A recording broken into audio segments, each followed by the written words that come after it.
The holographic display in Admiral Kira Purtill's underground command center cast an eerie blue glow across her face as she studied the approaching Zaraxian vessel.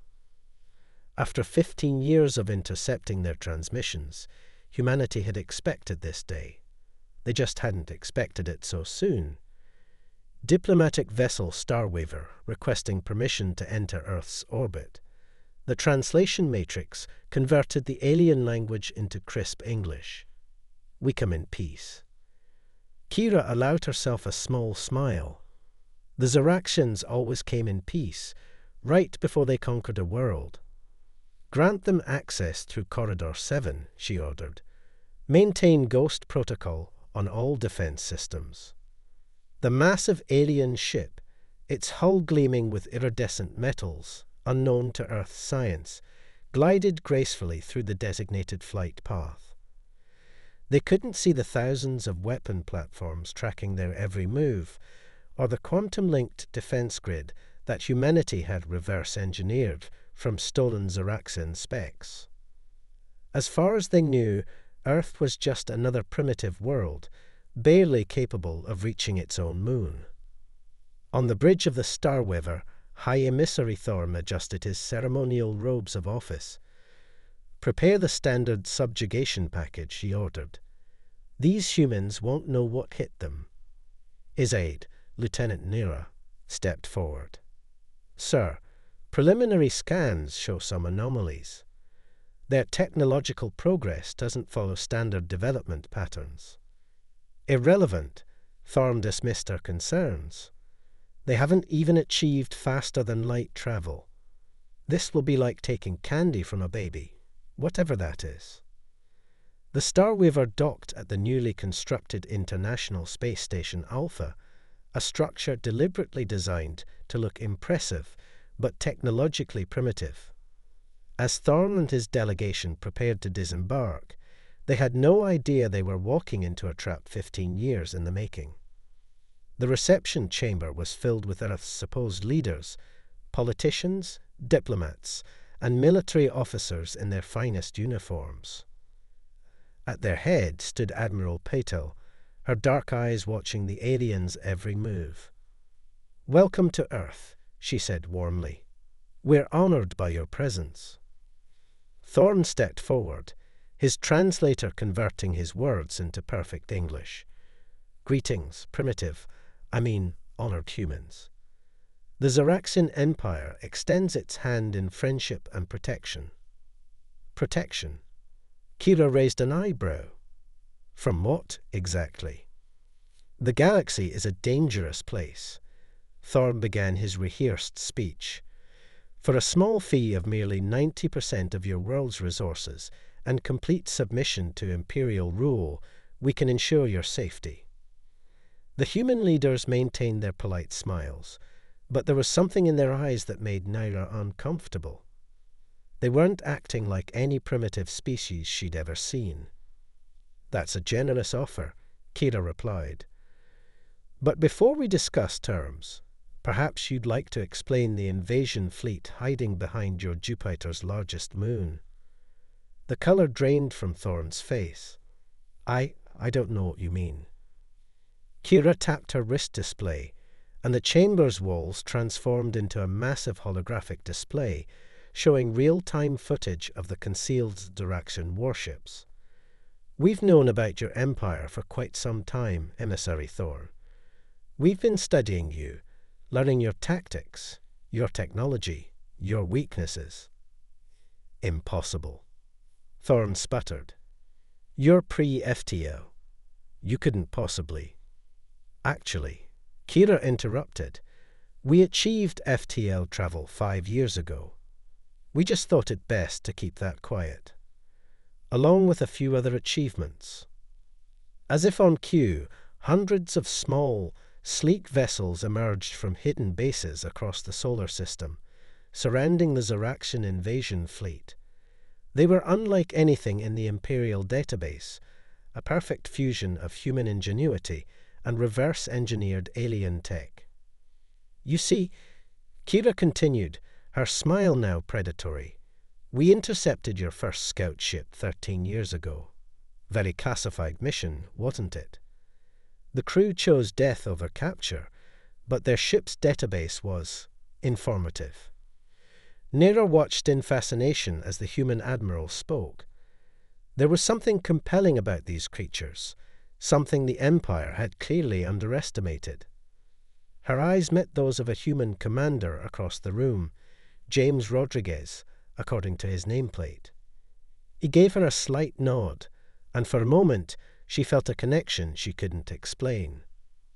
"This is your one warning," Kira announced.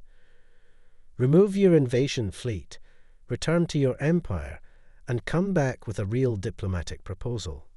Otherwise," she let the threat hang in the air. As Thorn blustered and threatened, Naira realized that everything was about to change. The Empire had finally met its match, and she wasn't entirely sure that was a bad thing. The first shots of the war weren't fired that day, but the battle had already begun. Humanity had rewritten the rules of first contact, and the galaxy would never be the same. Commander James Rodriguez stood at the observation deck of Lunar Base Alpha, watching Earth's defense platforms sliding into new positions like a deadly chess game. The Zaraxian fleet had withdrawn to the Kuiper Belt, but everyone knew they'd be back. And when they returned, it wouldn't be with a diplomatic vessel. "Commander." The soft voice behind him carried an alien lilt he'd recognize anywhere. He turned to face Nera, the Zaraxian lieutenant who'd chosen to stay behind as a cultural attaché, or as everyone suspected, a spy. "Lieutenant Nera," he acknowledged, noting how the Earth's light played across her silvery skin. "Come to check on our primitive defenses." She stepped closer, her luminescent eyes studying his face. "I submitted my report to the Empire. They know I'm here to maintain diplomatic channels. Is that really why you stayed?" James asked quietly. Naira's hand brushed the observation window. "Your world is beautiful. So much water, so much life. The Empire doesn't understand, doesn't want to understand. They see resources, not beauty." Before James could respond, the base's alert system pulsed red. Admiral Patel's voice echoed through the station. "All personnel to battle stations." Multiple Imperial signatures detected entering the system. The Zaraxian fleet emerged from hyperspace in attack formation, 500 warships strong. But Earth was ready. The defense platforms that had remained hidden during the first encounter now revealed themselves, their hybrid weapon systems coming online. "They're using a Theta strike formation," Nera said, her military training evident in her analysis. "Standard Imperial doctrine for subjugating resistant worlds." James studied her face. "Are you warning me or making an observation?" "Maybe both." She met his eyes. "I believe in the Empire's mission of unity, but not their methods. Not anymore." The first shots of the battle illuminated the lunar sky as Earth's automated defense systems engaged the Imperial vanguard. Human-modified railguns fired projectiles at relativistic speeds, their targeting systems guided by algorithms that had studied Imperial evasion patterns for years. "Your weapons," Naira gasped. "They're based on Imperial tech, but different, more efficient." "How?" "We took your elegant designs and made them ugly," James explained, allowing himself a small smile. "Stripped away the unnecessary parts, focused on pure function. The Empire builds art that can fight.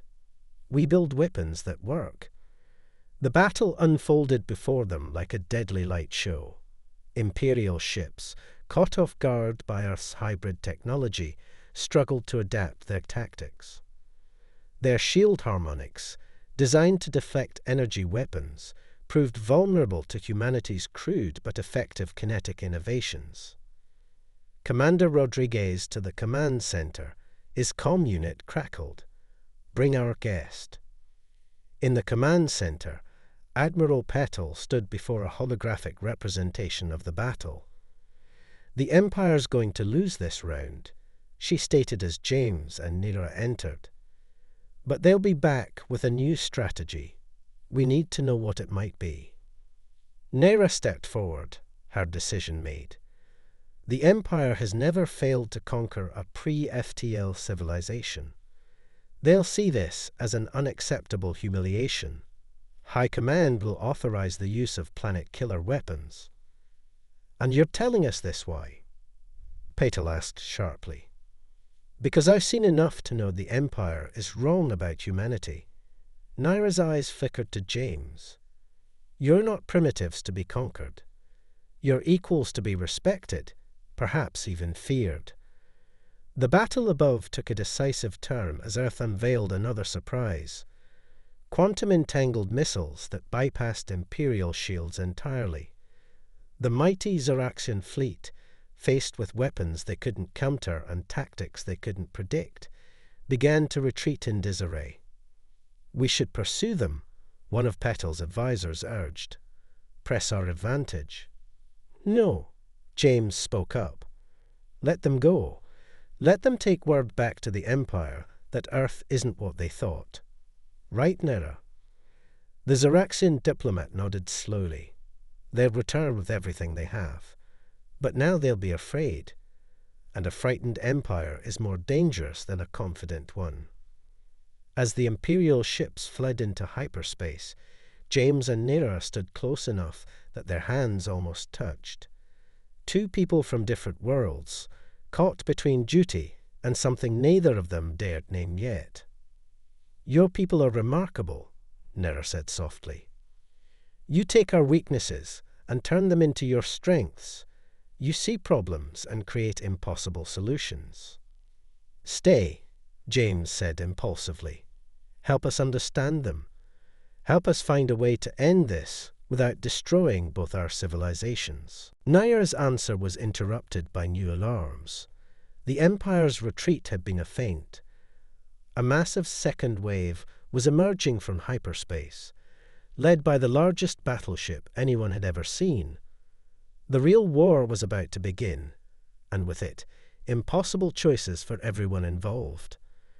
As humans and aliens alike prepared for the coming storm, James and Nira shared one last look, knowing their next meeting might be across a battlefield. The massive Imperial flagship, Eternal Dawn, cast a shadow larger than a continent as it moved into Earth's orbit. High Admiral Vex stood on his command bridge, his scaled fingers tightening on the railing. Before him, hundreds of holographic displays showed the largest fleet ever assembled in Imperial history.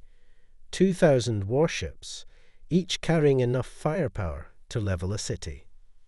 "My lord," his second-in-command reported, "the human defenses appear unchanged. They're not even trying to hide them anymore." "Of course not," Vex growled. "They want us to see." Lieutenant Nira's latest transmission confirmed it.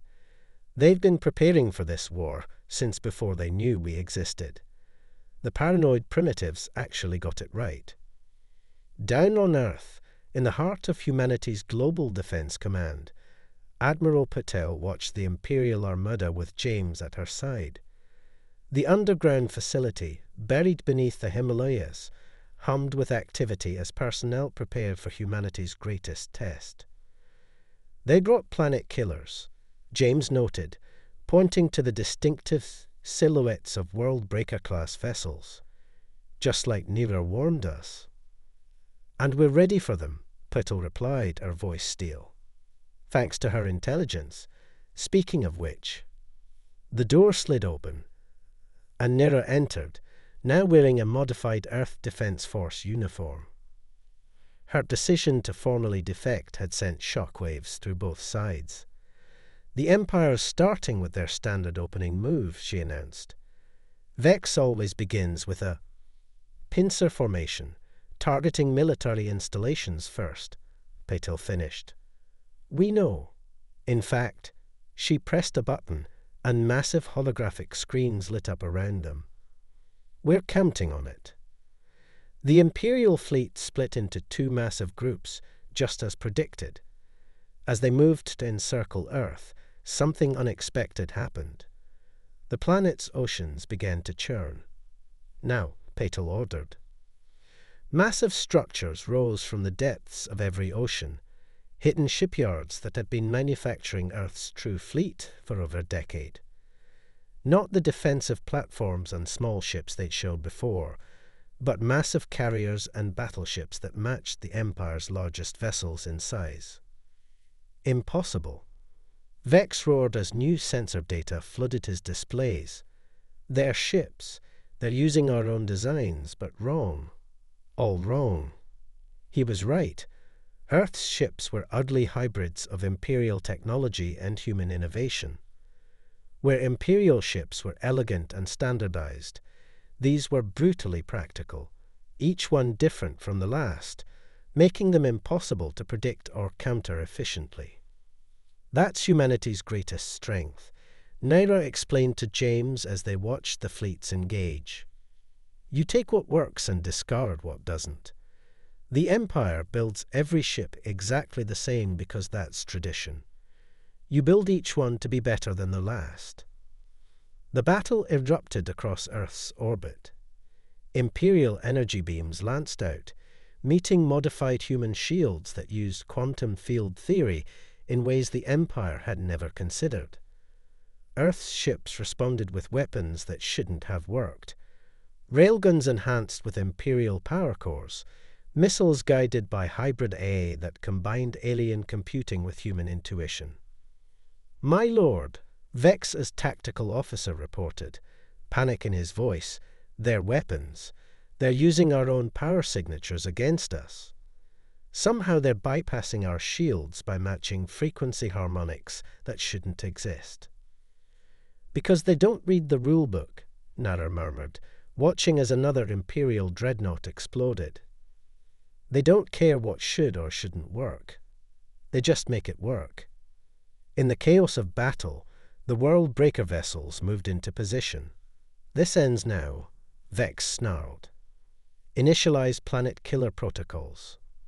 But Earth had one final surprise. As the world breakers charged their main weapons, hundreds of small objects detached from Earth's ships. To Imperial sensors, they appeared to be debris, a mistake that would cost them dearly. "Dia T-swarms, launched," James announced with grim satisfaction. "Let's see how they like their own technology turned against them." The seemingly harmless debris suddenly accelerated to relativistic speeds, their paths calculated by quantum computers. Each piece carried a payload of modified Imperial antimatter, their containment fields deliberately destabilized. They struck the world breakers like divine judgment, turning the Empire's ultimate weapons into expanding clouds of plasma. "It's not possible," Vex whispered, watching his invincible fleet torn apart by weapons that violated every principle of Imperial military doctrine. "We are the Empire. We cannot be defeated by primitives." Patel's voice cut across all Imperial communications channels. "You should have studied us more carefully. Humanity doesn't just adapt. We transform everything we touch, even your technology." The battle raged for hours, but its outcome was never really in doubt.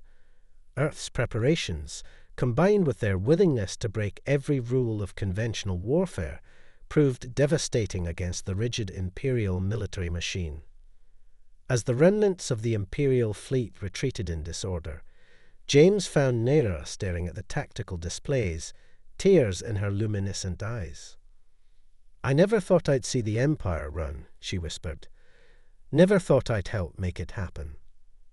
He took her hand, no longer caring who saw. "It's not over.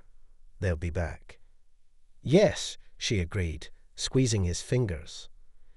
"But next time, they'll come as equals. They have to.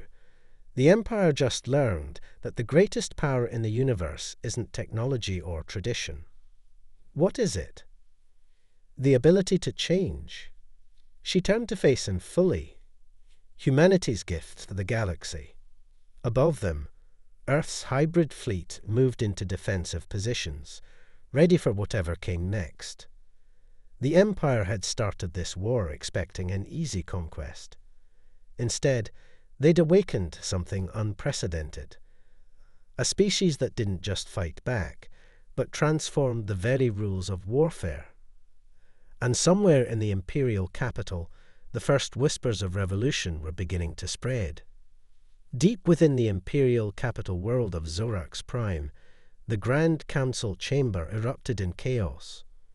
Holographic displays showed the devastating defeat of their fleet, and the councillors' voices rose in a cacophony of disbelief and rage. 3 centuries of unbroken conquest ended by primitives. Roared Council Elder Ravix, his ceremonial robes quivering with fury. And worse, ended by one of our own betraying us. On the main display, Lieutenant Nera's image floated alongside footage of Earth's hybrid ships. Her defection had sparked something unprecedented in Imperial society. Questions. Young officers whispered in corridors about human ingenuity. Engineers studied footage of Earth's modifications to Imperial technology with growing fascination rather than horror. Meanwhile, on Earth, the Global Defense Command had transformed into an unlikely fusion of human and alien cooperation. James watched as Nera worked with Earth's engineers, explaining Imperial systems while they showed her how humanity had reimagined them. Your shields, she explained, pointing to a holographic diagram, are actually more efficient than ours, even though they look crude. You stripped away the ceremonial harmonics that we've been adding for generations without questioning why. Because we don't care about making it pretty, said Chief Engineer Reg Patel, no relation to the Admiral. We care about making it work. An alert flashed across their screens. Movement at the edge of the solar system. But instead of another attack fleet, a single vessel emerged from hyperspace. Its design was unlike anything they'd seen before, a hybrid of Imperial and unknown technology. That's a Freedomer's ship, Naira gasped. The rebellion we always dismissed as insignificant. The vessel's transmission carried an unexpected message. People of Earth, this is Captain Zara of the Free Systems Alliance. Your victory has inspired revolution across the Empire. We request asylum and offer alliance. In the following days, more ships arrived, Imperial deserters, inspired by Earth's victory and Naira's example. Each brought tales of growing unrest in the Empire's supposedly stable society. The rigid hierarchy was cracking, and through those cracks, new ideas were flowering. But the Empire wasn't finished. High Admiral Vex, now promoted to Supreme Military Commander, had learned from his defeat. In secret bases across Imperial space, he ordered the construction of new weapons that incorporated human unpredictability.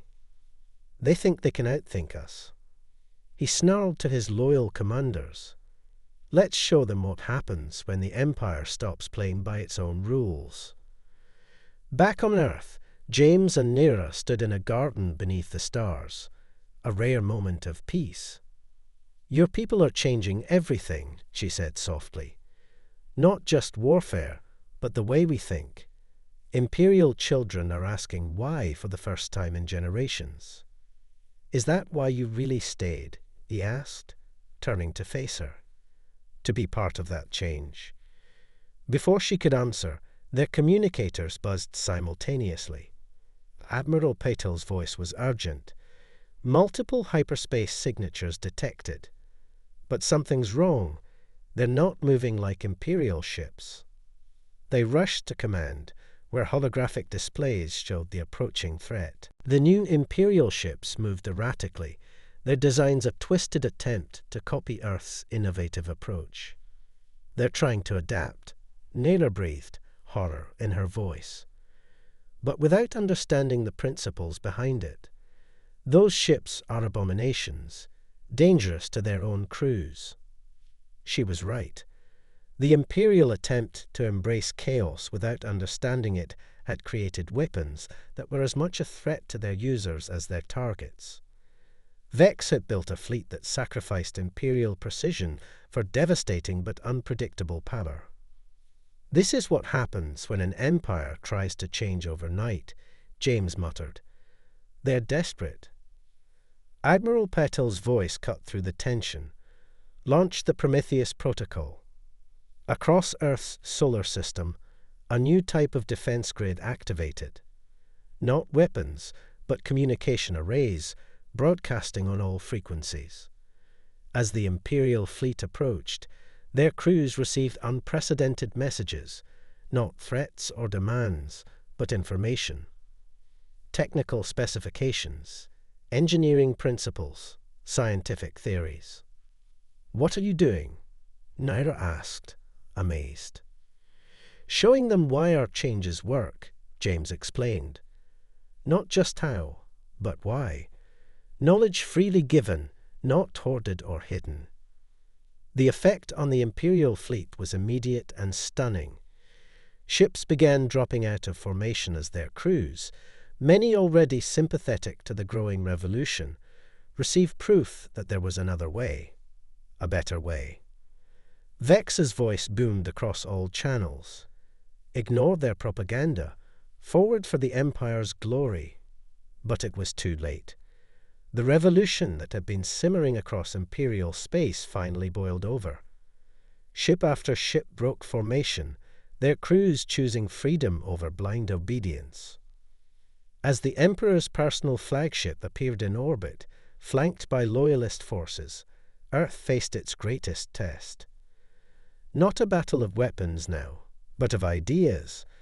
And in the command center, James and Nira stood together, representatives of two civilizations on the brink of transformation. "Whatever happens next," she said, taking his hand, "we've already won. The Empire will never be the same." "No," he agreed, watching as more ships joined the revolution. "We'll all be something new." The final battle for the galaxy's future was about to begin, and its outcome would depend not on weapons or tactics, but on the power of change itself. The Emperor's personal flagship, Divine Mandate, hung in Earth's orbit like a sword of Damocles. Its ancient hull, crafted from metals that predated human civilization, dwarfed even the massive Imperial warships around it. Emperor Sarl VIA, last of his dynasty, stood in his observation dome, watching his empire crumble. "Fascinating, isn't it?" he said to the empty chamber. 10,000 years of perfect order, undone by a species that barely learned to fly a century ago.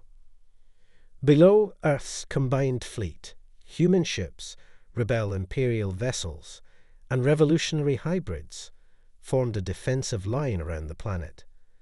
In the Global Defense Command, Admiral Petel studied the tactical displays with James, Nira, and Captain Zara of the Free Systems Alliance. "The Loyalist fleet still outnumbers us," Zara noted, her rebel markings stark against her Imperial features. "But half their crews are wavering. They've seen what freedom looks like." Naira's hand found James under the tactical table. "The Emperor won't surrender," she said softly. "He'd rather see the Empire burn than change." Then perhaps a new voice rang through the command center. It's time for the Empire to end. All eyes turned to the entrance where Grand Admiral Vex stood, his uniform bearing the scars of recent battle. Behind him, a squad of Earth's security forces kept their weapons ready. "You've defected." Petel's voice carried equal parts surprise and suspicion. "I've awakened," Vex corrected. "The Emperor plans to use the ancestral key, a weapon that will tear apart the fabric of space-time itself. He would rather destroy everything than admit the Empire can evolve. The command center erupted in activity as sensors confirmed Vex's warning. The divine mandate was powering up systems that defied known physics, drawing energy from dimensions humanity had only theorized about. How do we stop it? James demanded. We don't. Nera suddenly straightened, her eyes wide with realization. We let humanity do what it does best, change the rules. Over the next hour, an impossible plan took shape. While the Emperor prepared his doomsday weapon, Earth's scientists and Imperial defectors worked frantically to modify their hybrid technology one last time. What they created wasn't a weapon, but something entirely new. As the divine mandate began its final countdown, the combined fleet executed a maneuver that had never been attempted in the history of space warfare. Every ship, human and alien alike, linked their power systems in a synchronized network. Father, Naira's voice cut across all frequencies. The command center fell silent. None had known her true identity until this moment. You taught me that the Empire brings order to chaos. But I've learned that true strength comes from embracing change. The Emperor's response was cold. You are no child of mine. The key activates in 5 minutes. The universe will reset, and this aberration will be erased. Now, Petal commanded. The linked fleet began to pulse with energy. Human ingenuity combined with Imperial technology in ways that transcended both. They weren't fighting the ancestral key. They were transforming it. Impossible. The Emperor raged as his weapon's energy was caught in the hybrid network, redirected and reshaped. That's humanity's gift to the universe. James broadcast on all frequencies. Nothing is impossible. The future isn't written in stone, it's written in choices. The space around Earth began to shimmer as two fundamental forces collided. The Emperor's determination to preserve the past and humanity's drive to forge a new future. The ancestral key's energy, meant to destroy, was transformed into something else entirely. When the light faded, the divine mandate hung powerless in space. But the real change was visible across every sensor screen. The hybrid energy network had created something unprecedented. Stable wormholes had formed throughout the solar system, linking Earth to distant stars. The paths are stable, Raj reported in amazement. We've just rewritten the laws of space travel. In the aftermath, the Emperor was arrested by his own royal guard. The Empire didn't fall, it transformed. The rigid hierarchy gave way to a new system, one that valued innovation alongside tradition. Earth became not just a member of the galactic community, but a symbol of what was possible when different civilizations truly collaborated. Months later, James and Nera stood on the observation deck where they'd first grown close. Below them, Earth glittered with lights, while above, ships of all designs moved through the new network of stable wormholes. Your father will stand trial, James said gently. Nera nodded. And the Empire will have its first elected council. Change isn't always easy, but it's necessary. She turned to face him. Speaking of change. Before she could continue, Admiral Petal's voice called them to attention. The first joint human-Imperial exploration fleet was preparing to launch, ready to map the new wormhole network. Its crew was as hybrid as its ships, humans and aliens working together, learning from each other. Ready for another adventure? James asked, offering his hand. Nera took it, smiling. With humanity involved, it's bound to be interesting. As they walked toward their future together, Earth continued its transformation into something unprecedented. A world where humans and aliens built something greater than either could have achieved alone. The war that began with an attempted conquest had ended with a revolution, not just in technology or politics, but in the very way civilizations could grow together. The Empire had come to conquer a primitive world. Instead, they'd found something far more powerful than weapons or technology. They'd found hope. And in the end, that had changed everything.